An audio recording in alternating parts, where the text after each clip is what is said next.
Good evening to everyone present through this online mode. On behalf of the Institution of Engineers India, Tiruchirappalli Local Center, and on my own behalf, I extend a warm greetings and welcome to all of you for attending today's presentation.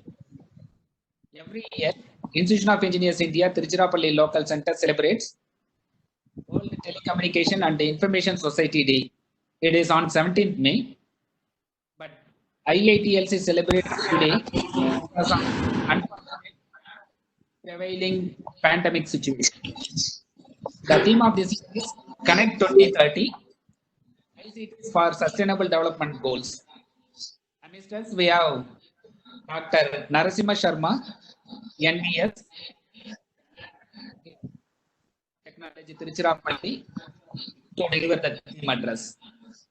When we approached him for celebrating this event, immediately he agreed, and this shows his interest on today's talk and supporting the professional society activities. Thank you very much, sir, for gracefully accepting our invitation and being part of this important event of IITLC. Professor Narasimha Sharma, NBS, is a well-known personality, and many of us are aware of his profile. For the sake of completeness, may I request Dr. M.P. Selvan, IEEE Students Branch Counselor, Associate Professor EEE, NIT Tiruchirappalli, to introduce the speaker. Over to Selvan, and I request all the audience, please mute your mic. Once again, a request to all the participants, please mute your mic. Over to Selvan. Good evening to all. Dr. Narasimha Sharma, Fellow of Institution of Engineers India, Founder Director of IIIT Tiruchirappalli, obtained the bachelor's degree in Electronics and Communication Engineering from JNDU College of Engineering, Kakinada, Andhra Pradesh in 1984. He obtained his master's and doctoral degrees from Indian Institute of Technology, Kharagpur, in the years 1985 and 1992 respectively.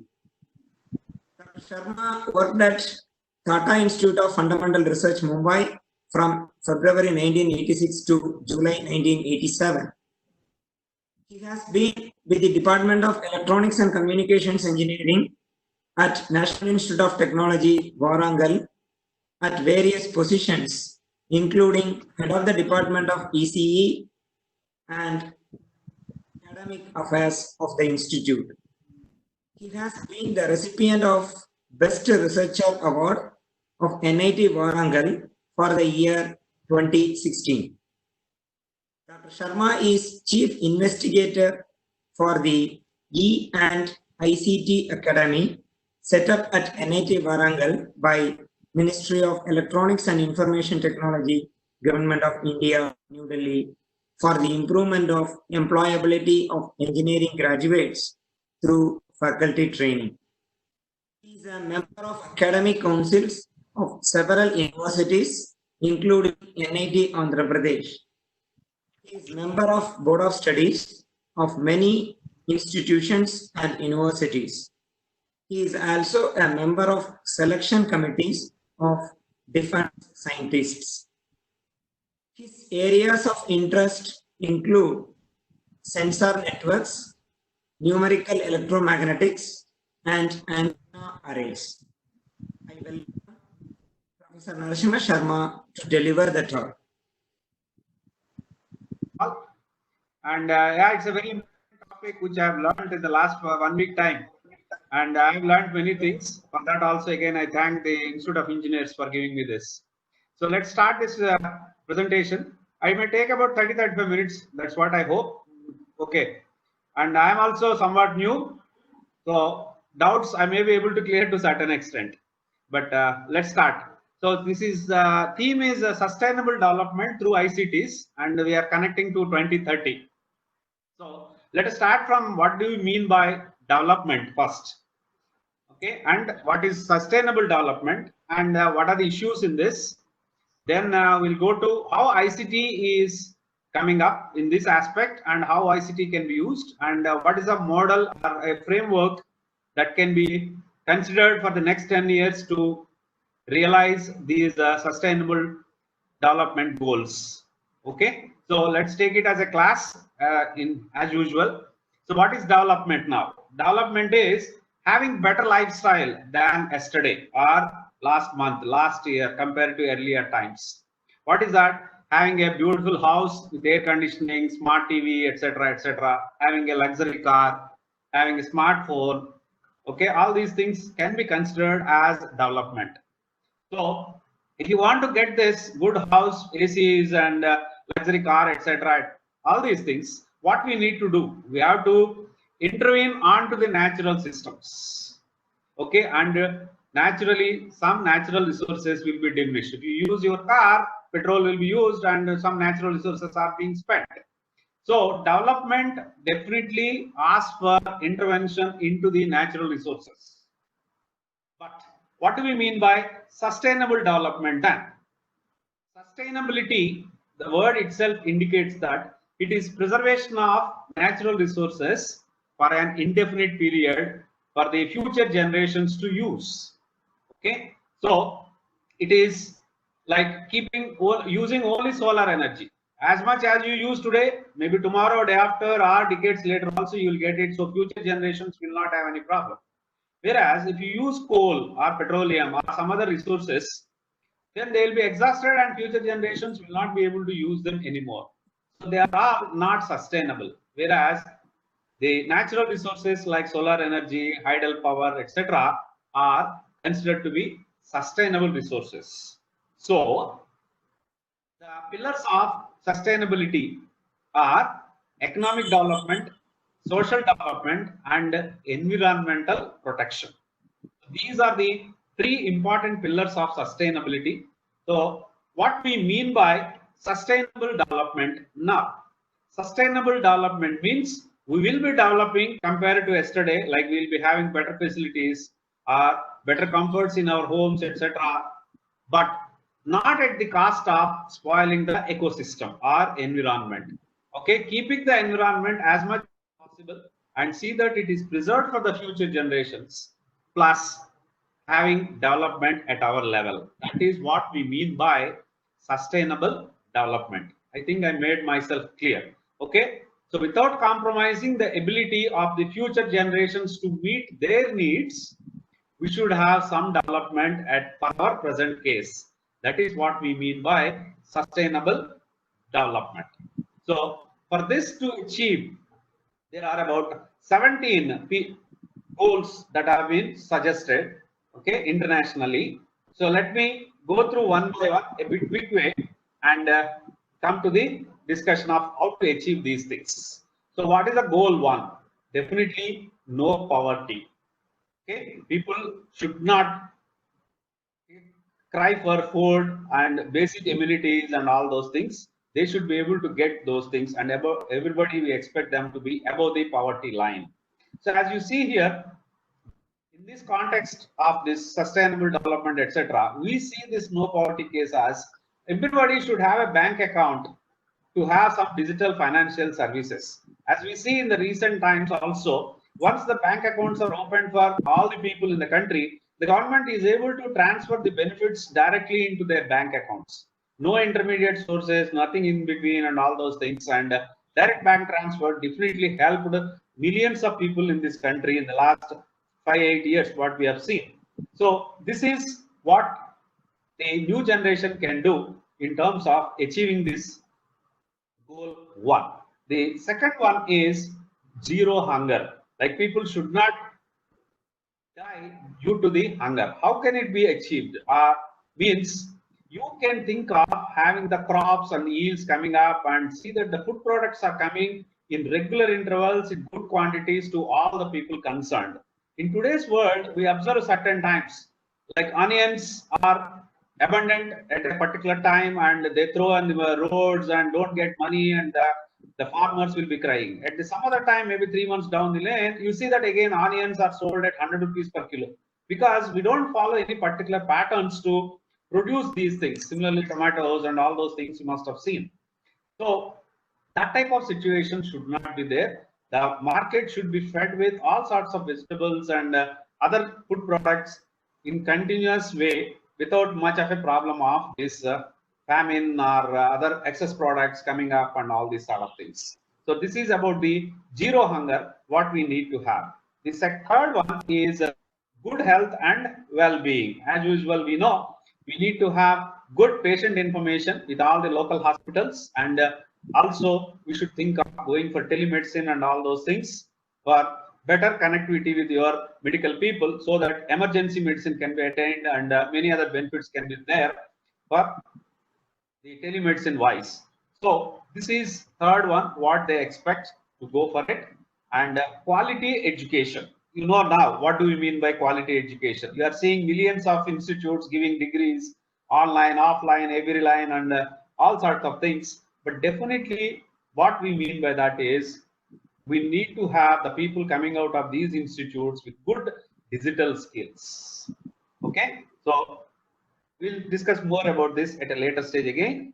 And gender equality. This is another problem what we are observing on the net. If you see, the less number of women will be coming online and doing the transactions and trying to understand, it seems. 250 million less women are coming compared to the men onto the online stream. Okay, onto the web and surfing or doing some transactions, business, etc., and many other things. So there are less number of participation from the women on this. So this has to be closed. Okay, that is another one what they are expecting as goal number 5. Goal number 6 is clean water and sanitation. I think we need not discuss much on this. It's everybody's need at any given time. So smart water and sanitation management is to be done, and ICT can definitely help in these aspects. Then 7 is also another one which we are all observing: affordable and clean energy. Clean energy is the most important aspect. So we get energy from various sources, but they also give rise to unnecessary carbon outputs and pollution and many other things, or even nuclear threats if you are taking the energy from nuclear resources.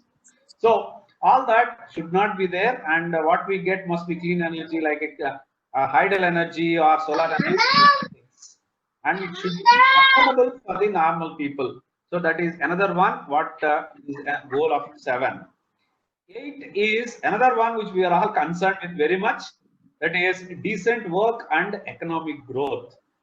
Okay, so here we need to assist the countries, cities, and other ecosystems to accelerate their economics and business transactions, everything into digital transformations. As we are seeing in this pandemic situation, many digital transactions have started and going on, and many other things to come. So the same thing they were expecting it to be completed. Everything must be digital transactions and many other things. Another one what they expect is that the innovative entrepreneurship skills as well as small and medium enterprises must be encouraged to go for more and more into digital activities of this stuff. Okay, so this is goal number 8. Goal number 9 is industry, innovation, and infrastructure. So we need to promote innovation and bring the use of public at the earliest into the industry practices. And still a lot of people are not having internet connection and not able to do some sort of a business transactions, even at minimal level. So we need to consider those aspects and try to make the internet available to all the people at all the time in all parts of the globe. And so, and to bridge the gap, digital divide is still in considerable amount, and that has to be reduced to see that there is good access to all the people in terms of information and knowledge. This is goal number 9. What is goal number 10?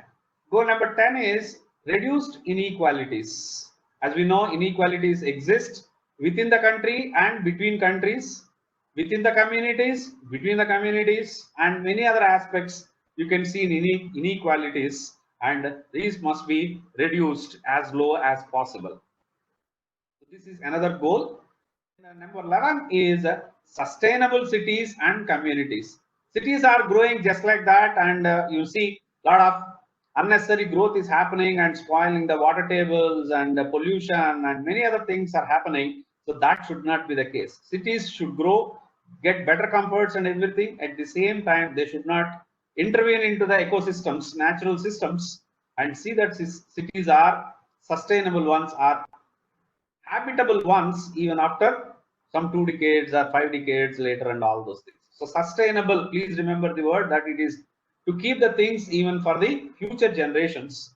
So this is smart cities, green cities, where we are talking of more importance to be given for the word sustainable cities, and similarly communities or local regions at various other places also. So this is goal number 11. And now coming to goal number 12, it is responsible consumption and production. So what is that responsible consumption? It is to reduce the waste. Okay, and see that particularly the e-waste is increasing as per day. Like people are buying the mobiles, tabs, computers, and all those things, not using them properly, and then throwing out, and then buying some more. So this global e-waste is becoming a challenge, and people have to address these aspects. Similarly, responsible production is also equally important, as we all understand that excess productions will lead to unnecessary problems, as well as excess consumption also leads to unnecessary problems. So those must be addressed. That is goal number 12. Now coming to 13, it is climate change action. That is, the natural resources must be used appropriately, and the natural ones in this context, what we are talking of is proper use of radio frequency spectrum. You see now people are not allocating them properly, and a lot of unnecessary things are happening. And similarly, satellite orbits also should not be hijacked.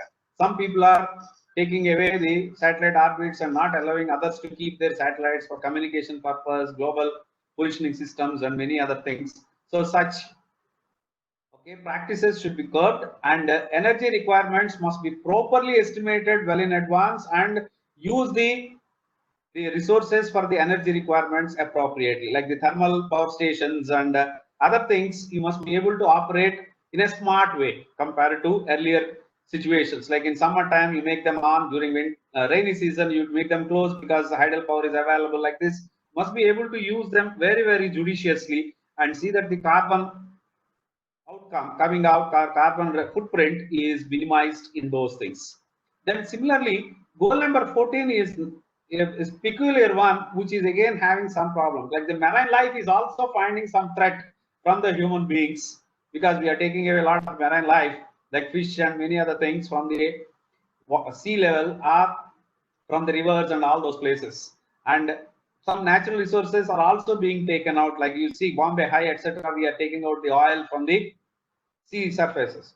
So these ones also need to be protected, and we need to monitor how the things are happening within the water, and see that the life is protected there also. The marine life is to be protected, that's below the water. And life on land must be also very comfortable for the people to live, as well as it should be sustainable and many other things. Okay, right. Okay, so these are some of the points. And next, 16, peace, justice, and strong institution. This is another important thing. The citizen empowerment through its work on smart, sustainable cities, and see that the water participation in decision making, as well as broadband connectivity to schools, hospitals, etc., are given to a lower cost, and see that the strong institutions become strong, and there is peace around, and justice is done to all sorts of people appropriately.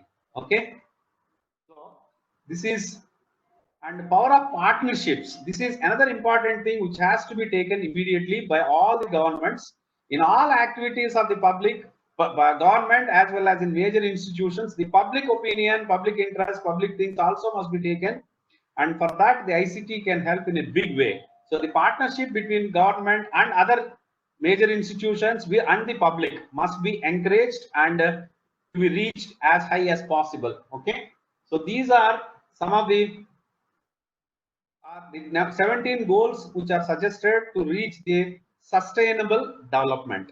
So now my point is how to achieve these goals.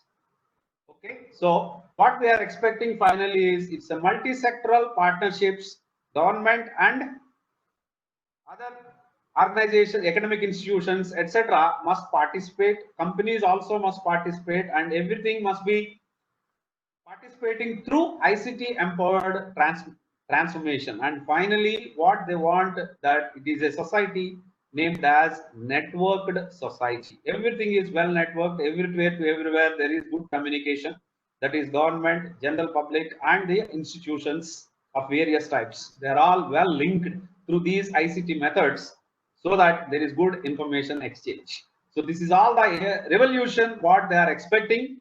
So let's have a simple idea of what were the previous revolutions which had happened. That is steam engine, we are all aware of it, and textile industry. Those revolutions happened from 1780 to 1830, it seems. Railways and steel industries, 1830 to 1880. Electricity and chemistry, 1880 to 1930. About 50 years in general they have taken as one unit to consider those revolutions. Automobiles and petrochemicals, 1930 to 1970, and on 70 onwards it is the information revolution that is happening, and 2020 we are crossed, so information is slowly giving way now to get into this sustainable development. The next revolution what we are expecting right from 2020 onwards, that is the sixth revolution that has to come up, and which has been paved way by the ICTs in that sense. Okay, so what are the factors dependent on these things? How can this happen for us? The one, that is the ICT revolution, is not based on only a single technology. It is a combination of several things like computer design, digital wireless, statistical multiplexing, satellite communication, encryption, machine learning, and many other small things in one way or the other are linked together to make it as a big ICT, and the revolution can take place or has happening over those things.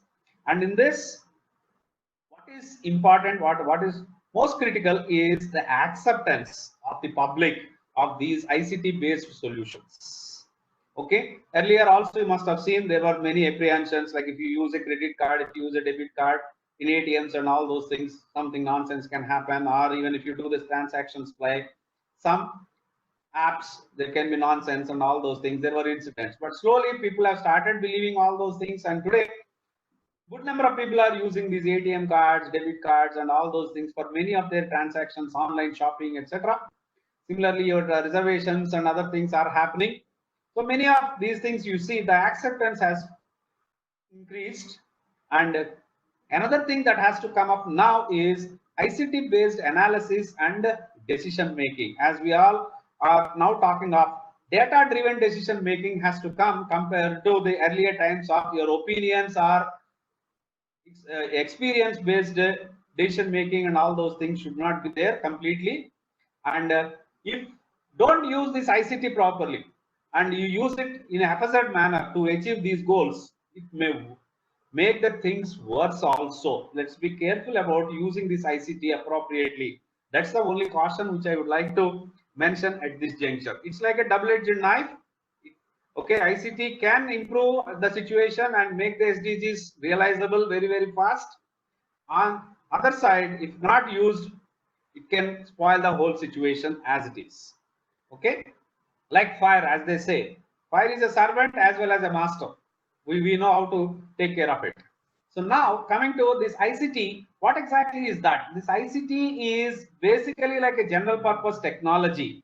It is viewed for transforming the social networks and social things and make it as a network society, and it has the capacity to produce digital transformation of the entire society and to raise the rate of diffusion of variety of technologies, applications, and platforms. That means different technologies, different applications, different platforms can merge together very fast through this ICT aspects, that is diffusion of one technology or spreading of one technology into one applications or one platform, and other things can be made very fast, and see that there is good economical development due to these aspects. That's how the ICT can help us out. It's like a air or some liquid which can get mixed with many other things very comfortably and give you the required recipe as fast as possible.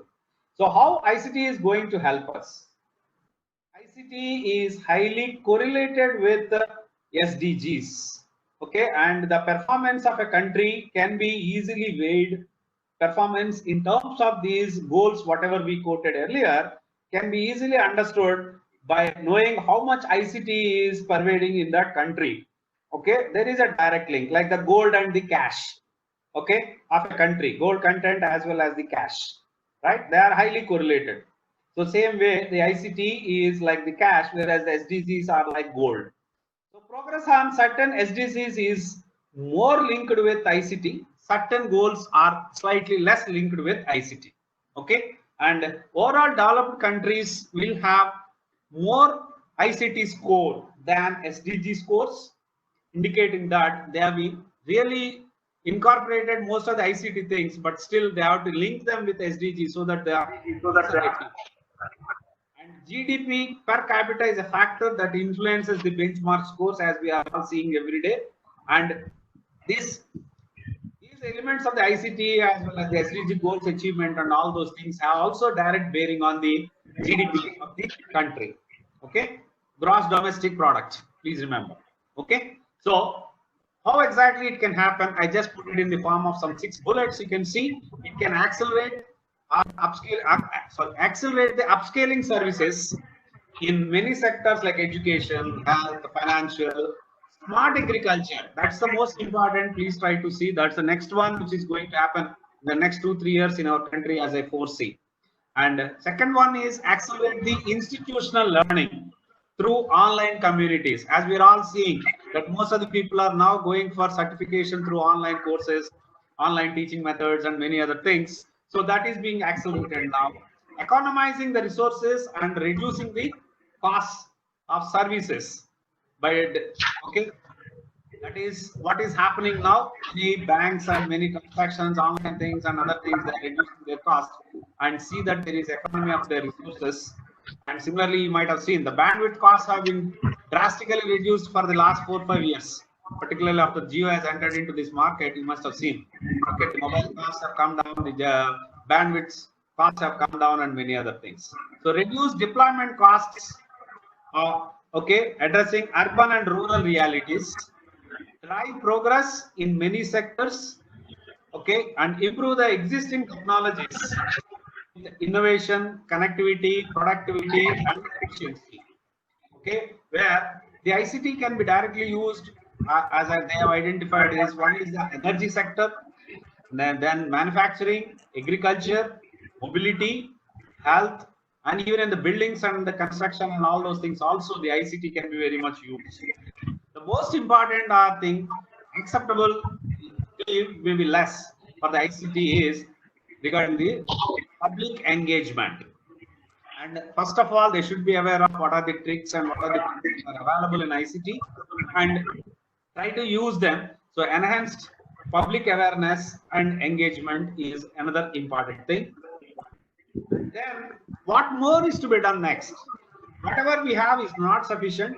We need to improve our ICT infrastructure, okay, and universal access to mobile broadband services. As we all see, broadband service is very, very essential to do many of these ICT related activities, and requires that access to be available, affordable, and adopted. That's another important thing. Like just because you have the network bandwidth, you may not be able to use it because of the complexity involved in the process. As we see in the recent times, most of the apps are becoming so user friendly so that you can make use of them very comfortably and get the advantage of this train ticket booking and aircraft booking. All those things are made so simple with these apps, you must have seen.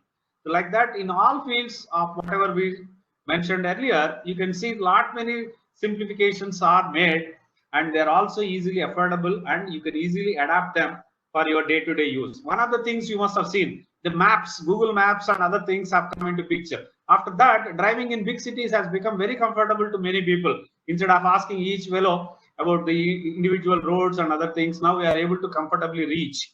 Similarly, we are able to use the taxis like Uber, Ola, and all those things with the help of this ICT only, very comfortably, with no bargaining, no talking to the driver and shouting at him regarding what route he's taking and many other things we used to have the problems. But now with the ICT, it has been eliminated comfortably. You're just putting your source and destination and the price is okay for you. Just get into the car, need not talk to the driver, finish the job. You need not pay by cash also. You can pay by credit card or Paytm or some other and just get out of. No cash transactions, no discussion with the driver, no tension about the map. All these things are possible, as you can see, most of you must have seen by now. Okay, now coming to the things that can be taken next. Okay, after the basic thing is available, so what is to be done is there are three different components what we are seeing. One is governance science, sustainability science, and the data science. Okay, what are these things we are going to see next? Okay, so we have to combine these three things in an affordable and very convenient manner to get digital democracy. Digital democracy means for each and every decision, for each and every aspect of it, highly transparent things are available. Government will be talking to public, public will be talking to government, and the decisions are made with the collaboration of all these things. Okay, in between the institutions for them also will be coming into picture. The next one is to achieve the goals. First of all, there should be good awareness as well as understanding among the public. So to create awareness first and make the goals understandable thoroughly and appropriately, and then you need to identify what are the steps to be taken at each level, like in the village level, at the city, town level, city level, country level, or globally. One has to make these SDGs to achieve. What are the steps involved and what is the timeline, what is the budget required, what will be the final outcomes expected. All these things must be worked out and accordingly executed. Then to integrate the data from several sources at different scales, like in this context, we'll be getting huge amount of data from the village level to the town level, city level, and country level, etc. So from different institutions as well as from different arms of the constitution and other things. So that is to be taken up properly and appropriately mixed and to arrive at the decisions, conclusions, and all those things, and understand the knowledge hidden in those things and then take the decisions accordingly. And then we have to emphasize various governance theories. There are about 8 or 10 which are listed later on. And fair and trustworthy governance is the one which people are looking at. Okay, it's not that just governance is offered by the governments. It should be fair and trustworthy. That means whatever they decide for X today, they must decide the same thing for Y tomorrow also. Okay, what is valid for X, it should be valid for Y also. So this sort of things is the most important which we observe. Okay, whatever decision is given for you in one case or one aspect may not be the one in the case of another person because of these reasons. Such things are no longer acceptable. It should be fair to everybody. It should be trustworthy for them at all the times. So these sort of things and involving multiple sectors in decision making and multiple levels of people as well as institutions must be involved in the decision making. These are all the aspects that should be understood well, followed well, and then we can achieve those things. So finally, what we understand here is in the present situation, only one person talks to all of us in the country all the time. But what we request is two-way communication. From the government, people should be able to get the information, as well as from the people. The government also should be able to listen. What are their views, ideas, and impressions or opinions, and then make it. Okay, so that is what is effective citizen engagement. Effective citizen engagement in the decision making or in the policy making is what is expected out of this. For that, the ICT is the only way by which the government can easily get the information or the opinions of the people. Okay, so this is one thing. And to provide means for ensuring true impacts on SDGs. Whatever we do, it should impact or it should affect to reach the goals properly. So that should be monitored, and we can have ICT giving a way to see that whatever we are doing, whatever results we are getting, whatever effects we are finding that is towards this SDG or not, you can make a check. Consumers and workers must have access to applications and devices. Like as I was telling you, you have now access to so many apps. Okay, that is what we have, the processors or applications and other things. Similarly, devices also must be within the reach of the workers as well as the consumers and other people, like the tabs and all those things are now becoming affordable. Okay, about 3-4 years ago, these were all very expensive, but now the electronics industry coming out with newer systems, it is becoming much more cheaper. So people are able to buy smartphones. Even the low income group people also are able to buy smartphones and use these apps and everything for their comfort. Okay, so this is another important thing, that is ICTs are also expected to play a crucial role in making sure that all sectors of economy are more energy efficient. Energy efficiency is always wanted thing, as we are all aware of it. Okay, and what is to be done? The proposed approaches are, okay, left hand side holistic approach is there. Okay, so from there go down and then towards the right then. So what is this holistic approach is, we have to integrate the three portions: governance science, sustainability science, and data science, and see that we are moving towards the digital democracy. Then what is increased awareness approach? It ensures governance of these sustainable development goals on local level as well as at the global levels. At both the levels, there is proper awareness, and that awareness must be increased, and see that everybody is working towards those things. Then the third one is data intensive approach. This is to see that we have state of the art machine learning methods at different spatial, temporal, and decision making scales. That means at different locations, at different times, and at different levels the decisions are being taken. And for that, to arrive at the decisions, we need to use very good artificial intelligence methods or machine learning methods, and see that the machine itself is able to give us good amount of inputs, okay, to proceed further in the achievement of these SDGs. Then we have this data intensive approach. This is to implement the SDGs, okay, at various levels. That's what we have discussed. And governance enhanced approach. It is implementing SDGs by considering various governance theories. That's what I was telling you. What are the governance theories? There are many: adaptive governance, network governance, collaborative governance, accountable governance, fair governance, trustworthy governance. Okay, by the names itself you may get some ideas. The last two ones are the most wanted cases, as I was telling you some time ago. Fair and trustworthy governance is what people are looking at.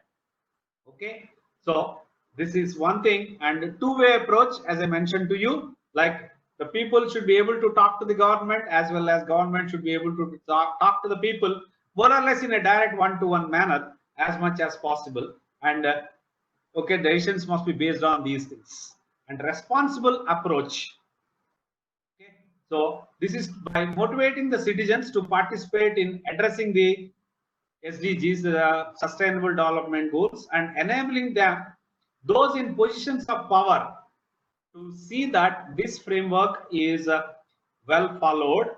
Okay, like the district collector and other such people, as you can see, the people in power. Okay, they should be able to realize these funds in a very, very responsible manner. Okay, so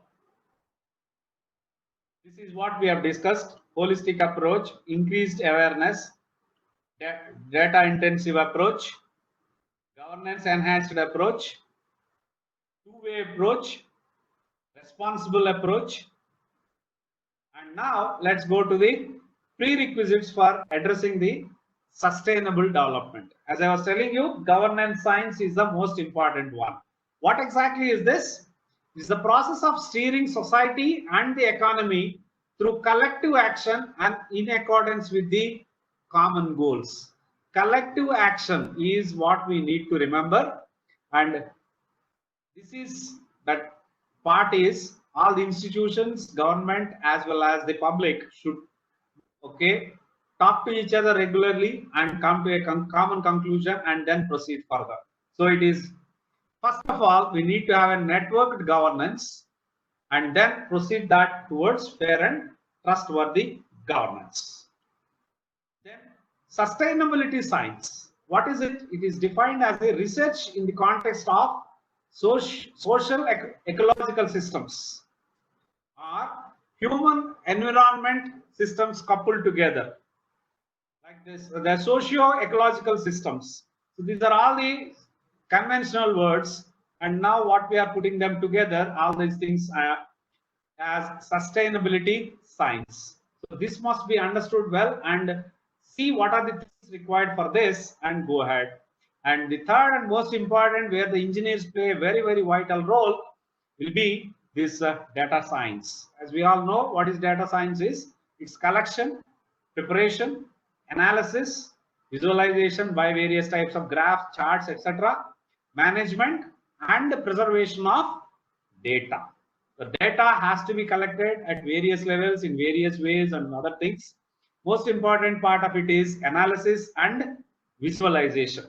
How we analyze this collected data and what type of charts and graphs and other things we are preparing to understand and extract the knowledge behind those things is the most important. And for that, ICT is the only way, as I can see, and engineers have a very, very vital role. And once the data is collected and some information is taken out, and then how do we manage that for the future generations or for references later on, and how exactly we compress the data and keep it in a very preserved manner so that we can make use of it at a later stage.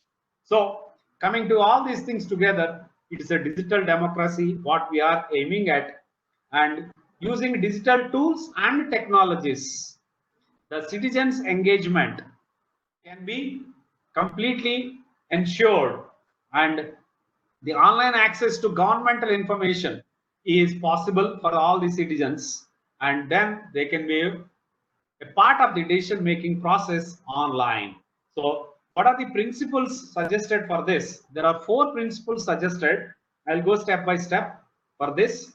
The first principle is that data module, sustainability module, and governance module must be established. That means all the 3 ones, whatever we discussed earlier, we need to have 3 separate modules for that, and one must be able to identify what are the jobs and what are the things to be done, how to interconnect them. The second principle implements coordinated efforts of all the active subjects. That means all involved in the entire process of this digital democracy.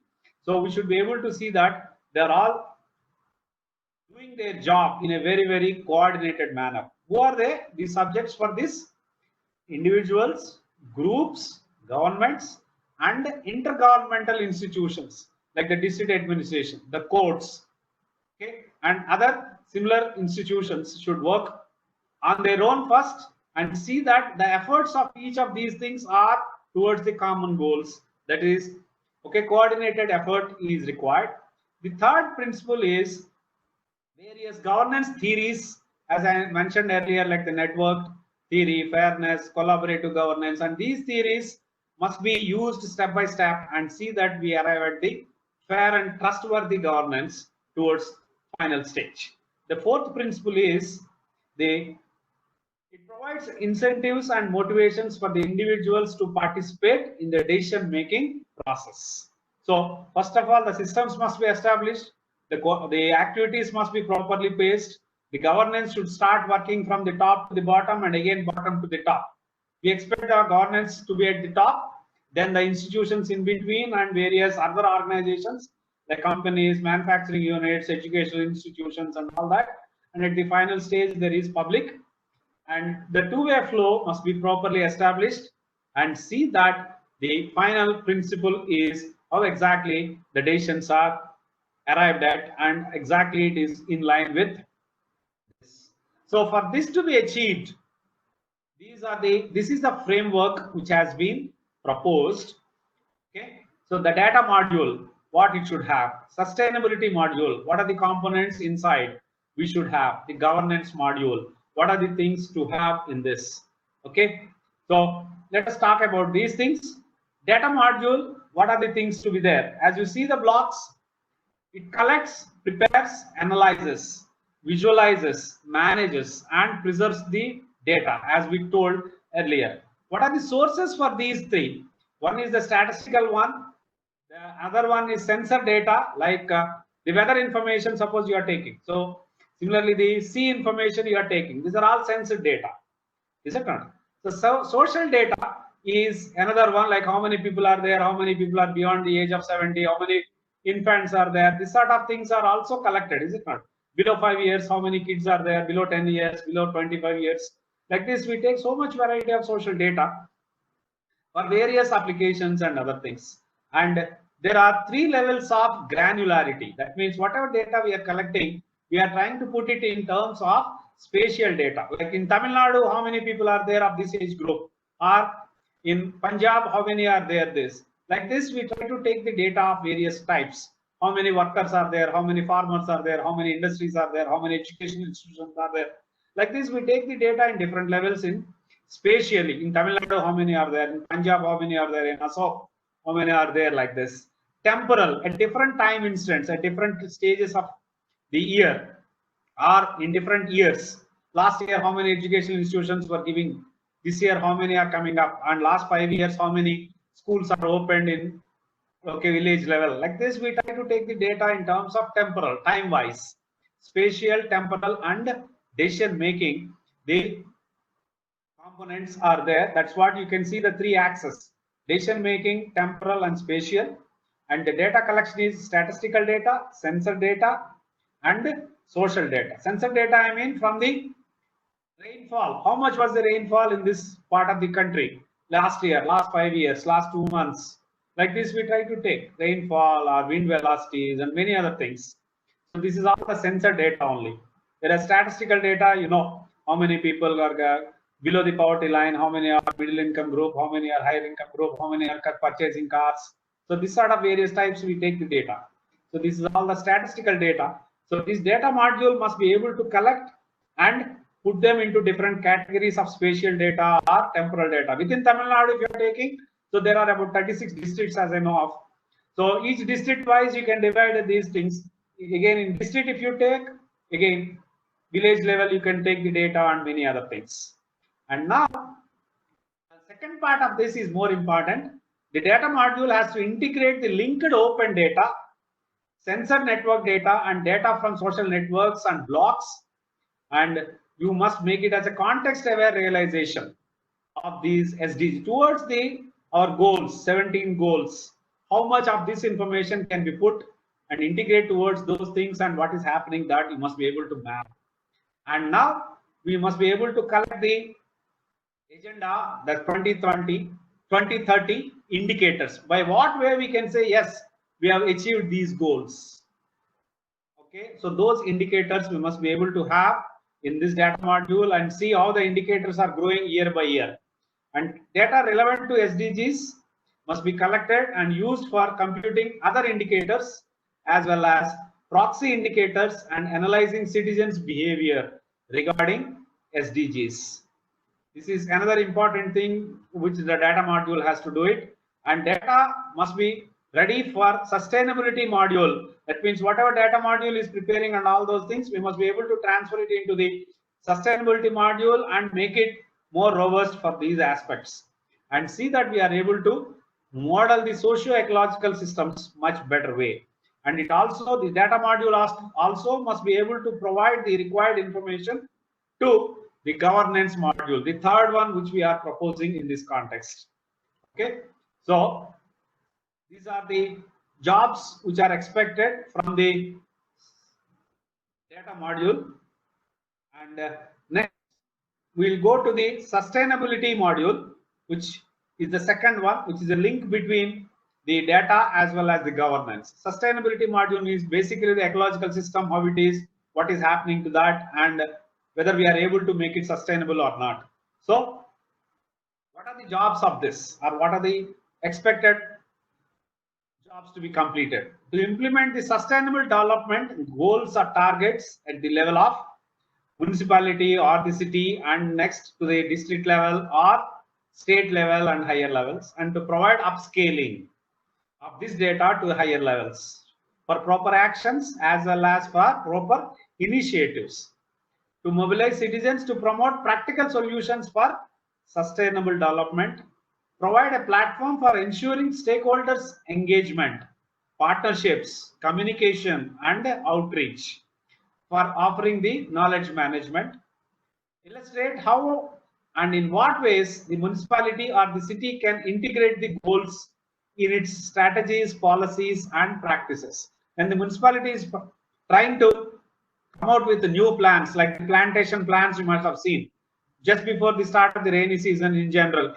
most of the municipalities will go for a plantation programs. So all these plantation programs and other things are going to be benefited towards achieving the SDGs. Similarly, the sanitation points will be improved, okay, because rainwater is going to spoil everything, and the mosquitoes and all those things will have. So a lot of sanitation schemes are going to be implemented. So towards that, whatever we are doing, whatever initiatives we are taking, how is it going to help to achieve the SDGs? We must be able to make a clear understanding of those things. And last one is to ensure ranking of locally transformed goals or these targets into introducing primary, secondary, and other level targets. Okay, so whatever 17 targets are very, very broad. For each of those things, again, you can come to a local level targets or goals, you can make them, and in that again you can have a sub classification like primary goals and secondary goals. Suppose a city like Tiruchirappalli need not bother much about below the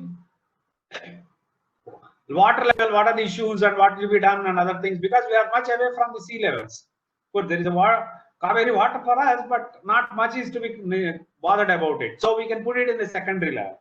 Whereas above the ground, whatever initiatives are to be taken, yes, Tiruchirappalli has to bother about more about that, because a lot of constructions and many other things are happening. So these are all the points what one has to take.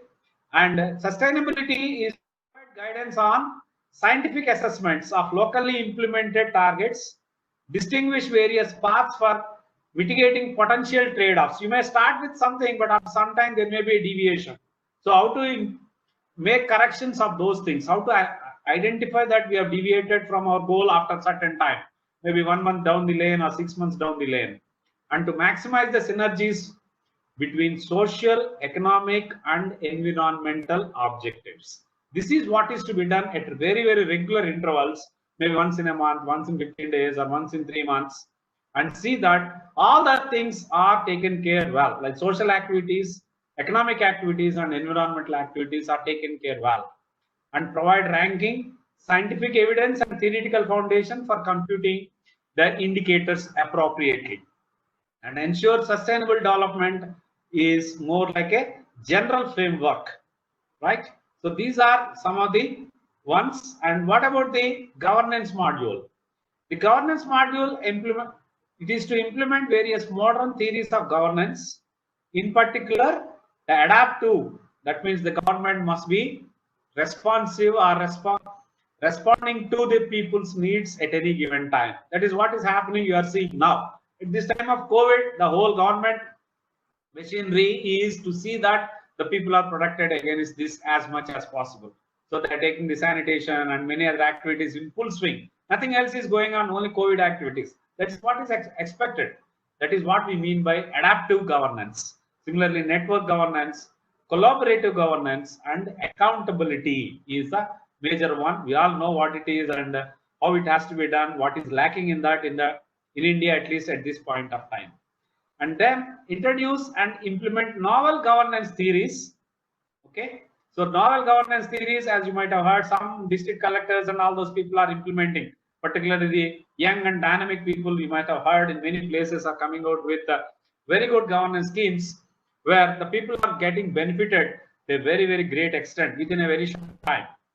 So there are many methods which they can think of, particularly from the ICT perspective, and to offer new forms of citizen engagement and more flexible and integrated modes of governing. So this is flexible and integrated modes of governing is what is required. Okay, as we are seeing that a road is laid first and then afterwards the drainage people will come and again dig the road. After that the electrical people will come and dig the road again, and the road is as usual. So this is what we observe. This is not exactly to be done in an integrated way. If you are trying to think, so the government people, the appropriate district administration and the local administration should think first. What are the major things that are to be taken care before the road is laid? So let us first clean up the drainage pipes, water supply lines. Let us take care of the electrical wires, whether on poles and other thing positions first of that road, and then go for the road laying, so that for the next at least 3-4 years the road is not disturbed much and people can have a very safe journey of those things. So this type of a simple example I quoted, but many more such things can be given. And most important, the governance module has to do, as I told you many times in the last 20-30 minutes, is to have two-way communication. That means, first of all, the government has to raise awareness of particular issues, like whatever has happened in the case of COVID. You might have seen they created awareness first. What is this COVID? We should be bothered or we need not be. We should just leave it as aside or to be careful about it. So these are all the things what the governance module has to do first, and provide ideas for new and improved solutions, generate, develop and amend specific proposals individually, collectively, collaboratively, and with the help of state officials. You have to develop the proposals and see that they are taken care as much as possible. That's what you are observing, no? They are trying to provide food, shelter, etc. to all the migrant workers. The district administration at various levels are doing with the help of NGOs and many other social organizations. So this sort of thing you can expect from the governance module in future in all activities. And then monitor and assess publications and services. Whatever they are doing, whatever they intend to do next, they must give wide publicity through various media and make decisions through referendums. Referendum is very, very essential. Voting on specific proposals, or finally what they are expecting is a participatory budgeting. Even in budgeting also they expect, or these goals expect, some sort of public participation, and see that the city budget is appropriately made before the start of the financial year. So, and then they integrate the knowledge about the individual incentives and barriers to collection action. Okay, the individual incentives, whatever the district or the state or the local bodies are trying to provide, we should give wider publicity and see that they are made available to the required people or the needy people. Collaborative social learning and conflict resolution processes must be very much simplified. In case of conflict, as we see, most of the times the tribunals, courts and many other, these organizations will take good amount of time for their own reasons. But the time decides many other aspects, and as we know, justice delayed is justice denied. So that should be avoided as much as possible. So conflict resolution processes must be made very effectively and see that in a short duration, major things are solved. And cross-boundary collaborations must be encouraged and provide means for framework to have true impacts of these sustainable development goals by motivating citizens to participate in addressing these goals and enabling them in positions of power, as usual, what I was telling you. Okay, so these are the 3 modules which are suggested. Data module to collect the data, sustainability module, like what are the ecosystems that are there, how do we ensure that they are not disturbed much in the process of our development, and how the governance can be improved using these things are the 3 major points which I wanted to present to you. And what more can be done beyond that is promoting ICT as a basic infrastructure, broadband connectivity of all the public facilities, ICT training of all relevant public officials. That is what you are observing these days. Like most of even the lower level government officers are using WhatsApp and other things to collect the information from the public. Even the Okay, very low level officers are also able to use it and see that it is giving definitely a lot of benefits. People are able to attend to the problems with a very short duration. Okay, and ICT based delivery systems for healthcare, education, and infrastructure. This is what is coming up. COVID has given us a chance to go for these things. Now, telemedicine has become order of the day in healthcare. In education, online teaching is taking place already. And in many other activities, the ICT-based delivery systems are becoming common. And deployment of IoT, okay, Internet of Things, like for remote sensing and control of connected devices, like the traffic systems or in public places to keep the things safe for the public, like temperature, air conditioning, and all those things to maintain them, or to see how the public movement is going on, bus stand, railway stations, etc. So deployment of IoT is very essential, and environmental management is also part of this IoT thing. You can put it how the pollutants and other things are happening in a major city like Chennai or something else. What is happening to the pollutants and what is whether they are within the acceptable limits or going beyond that, or in certain locations anything unwanted is happening, you must use the IoT based devices for those things. Okay, and possibility to ensure proportional fairness is another one what we can think of, and public private partnerships for ICT enabled systems is another important aspect what I have.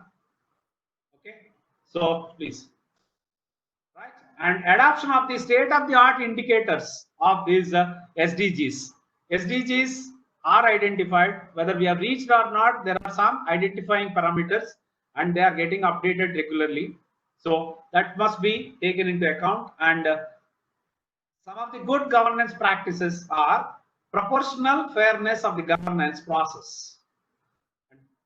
That can be addressed by considering a custom designed blockchain mechanism that maintains a distributed database trusted by all peers. So blockchain is for establishing the trust among the stakeholders. So blockchain technology can be introduced into the good governance practices. That's how ICT can be very much useful. Part of the ICT is your blockchain anyway.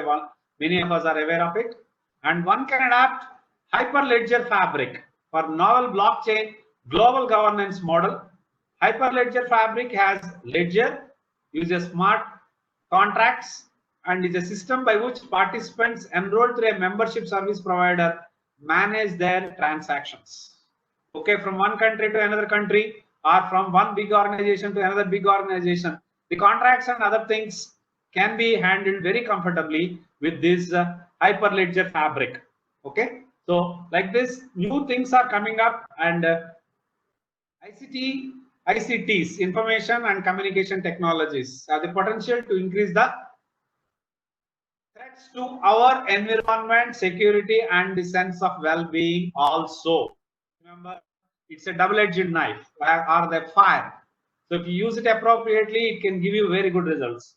If you misuse or abuse, the ICT can be a potential one to create threat even for the environment or for your security or security of your data and many other things. And also finally, for your sense of well-being, it can become a threat also. So one must be highly careful when using this ICT technology in future.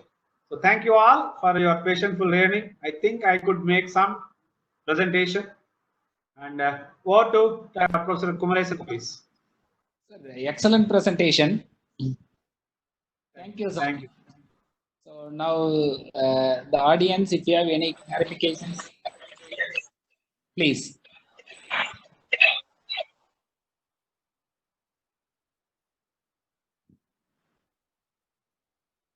Any clarifications? Good evening, sir. I am Dharmalingam.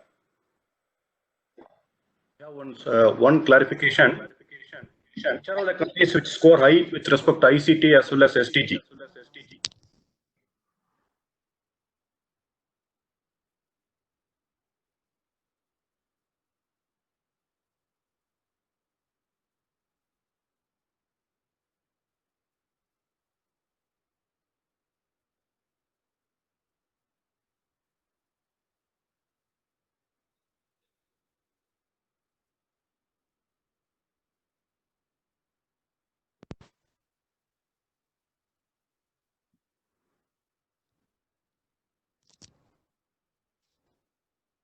Professor, your mic is off, I think. Please try.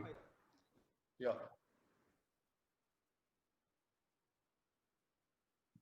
Sir, I think he has completed the question. Now he's expecting the. Sorry, I couldn't hear. Please repeat. I don't mind. Please don't mind. I couldn't hear. Could not hear the question. Yeah, please. I'm sorry. Yeah. Okay, in one of the slides indicated with respect to the ICT and the SDG, some of the countries are scoring high. Which are all the countries which are scoring high with respect to ICTs as well as SDGs? Any idea? Countries wise, I don't have any information, sir. I have collected this material from various web pages and one review paper we had. So from that I have collected. There was no information about which countries have successfully implemented or going ahead and all those things as of now. Okay. Thank you. If the slides are good, please thank my colleague Dr. Vel Murugan who has prepared all these things. If there are any mistakes, please highlight them. I'll try to rectify. Okay then. Thank you.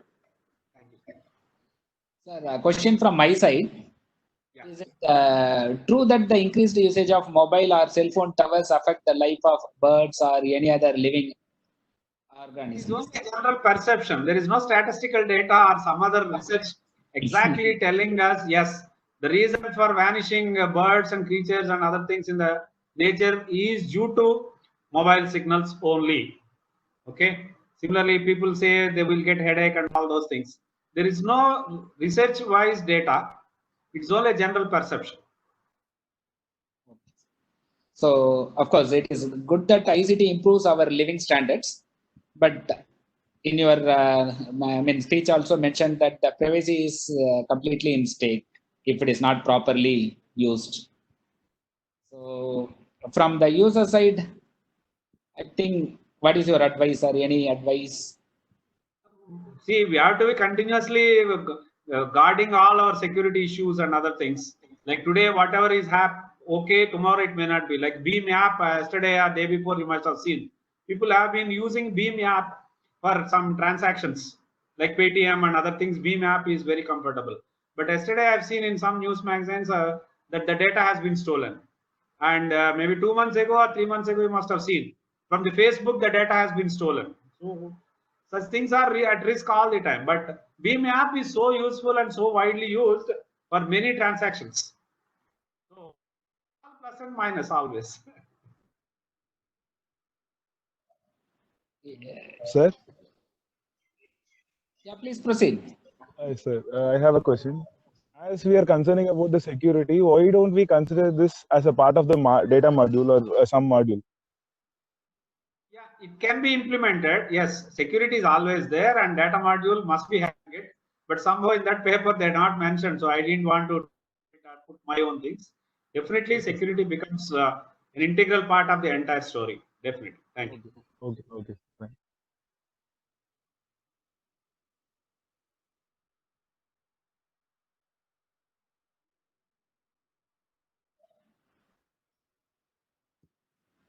So, if there is no clarification from the audience, thank you, sir. Thank you very much. And Thank you for giving me a good opportunity to learn these things. Maybe 2 days before you people. And okay, my colleague helped me a lot to get these PPTs on time, and network helped us to see that I could deliver whatever I can. And thanks to all. Thank you all. not only that, sir, now you are in the development of Trichy, part of Trichy, and we could see that the IIIT Tiruchirappalli is coming soon.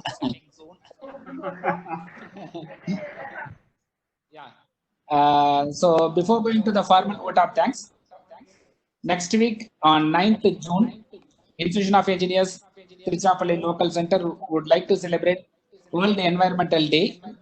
The theme for the year 2020 is biodiversity, a concern that is both urgent and existential. So, thank you. And now over to Engineer Selvaraj for formal vote of thanks. Selvaraj, sir. Yes, sir. Very good evening, sir. Are you hearing, sir? Sir, very good evening. We are able to hear. Please proceed. Switch on your video also. Selvaraj, sir, switch on your video.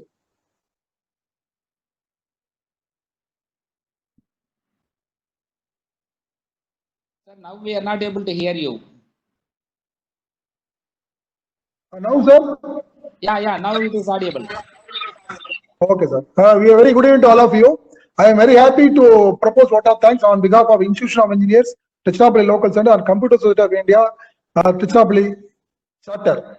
We are very much thankful to Dr. Narasimha Sharma, who is the director of IIIT, who has delivered the topic Connect 2030 ICTS for sustainable development. It was a wonderful program, sir. We are very much thankful to you. Thank you, sir, for sparing your valuable time and imbibed us with many good thoughts about ICTs and SDGs in your talk today. Thank you, sir, for telling us about the SDGs, 17 goals of SDGs and how to achieve it. Telling about proposed approaches, that is holistic, increased awareness, governance, responsive approach, and 3 modules, that is digital, that is governance science, sustainable science, data science, and about Agenda 2020, Agenda 2030, and also the blockchain adoption, that is through hyper-ledger fabric and all. And also you are cautioning about ICT used as a double axe, should be used rightly, right purpose. And thank you for your enlightening thoughts on it. And the manufacturing index, our India today ranked last year 20, it is ranked 68. And it was 2018, it was 58. Because of ICT adoption, we have gone 10 ranks below. That's what. Our younger brothers like Indonesia, Philippines, other people and all, Malaysia and all, they have developed ranking. It's not that we have not developed, but we have slightly within less than 1% developed. They developed, that's why their manufacturing index, they have gone up. We have gone down. So the ICT adoption is placed here that as you told, the GDP and also country growth, manufacturing, everything it affects. Really, it's a critical thing in our India to adopt this to grow more. I thank our chairman, Dr. Kumaresan, IITLC, Honorary Secretary Anand, Honorary Secretary Mr. Sendil Kumar, Computer Society of India, and IEEE office bearers, SB, NIT office bearers, and all the members of IITLC, CSI, and IEEE SB, NIT. Thank you, Wanda. Thank you, sir. Very nice of you. Thank you. Thank you very much, sir. So formally, I will close the meeting. Thank you. Right, sir.